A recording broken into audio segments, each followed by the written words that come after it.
आज की इस वीडियो में हम बात करने वाले हैं कि उर्दू बांग्ला टीईटी पास उम्मीदवारों ने 13 नवंबर को पटना में एक हंगामी मीटिंग रखी, जिसमें यह बात तय पाई है कि अभ्यर्थी 24 दिसंबर को करेंगे सीएम आवास का घेराव।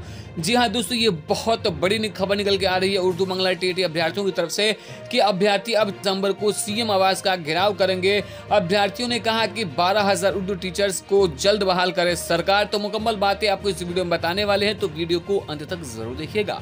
वीडियो को शुरू करने से पहले छोटी सी गुजारिश है कि अगर अभी तक आपने हमारे चैनल को सब्सक्राइब नहीं किया है तो सब्सक्राइब करके बेल आइकॉन को दबा लीजिए ताकि आने वाले लेटेस्ट वीडियोस का नोटिफिकेशन आपको मिलता रहे।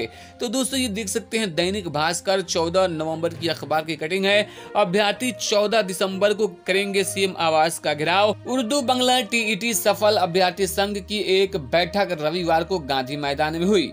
इस मीटिंग में फैसला लिया गया कि 14 दिसंबर को उर्दू बांग्ला टीईटी सफल अभ्यर्थी संघ मुख्यमंत्री और उप मुख्यमंत्री नीतीश के आवास का घेराव करेंगे।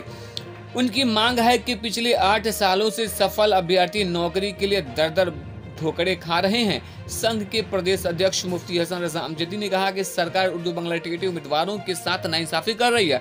मेरिट लिस्ट में नाम आने के बाद फेल कर दिया गया है। उम्मीदवारों ने आज करो या मरो के फैसले लेते हुए कहा कि अगर 2 सप्ताह में शिक्षा मंत्री निर्णय नहीं लेते हैं तो पूरे बिहार के उर्दू बांग्ला टीईटी उम्मीदवार मुख्यमंत्री नीतीश कुमार और उप मुख्यमंत्री तेजस्वी यादव के आवास का घेराव 14 दिसंबर को करेंगे।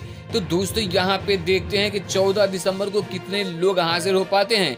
तो दोस्तों, क्या इस तरीके से धरना प्रदर्शन करने से और घेराव करने से उर्दू बांग्ला टीईटी उम्मीदवारों को इंसाफ मिल पाएगा या नहीं मिल पाएगा? आप अपनी राय कमेंट में दीजिएगा। और क्या ये घेराव करना सही है या नहीं सही है, ये भी जरूर बताइएगा।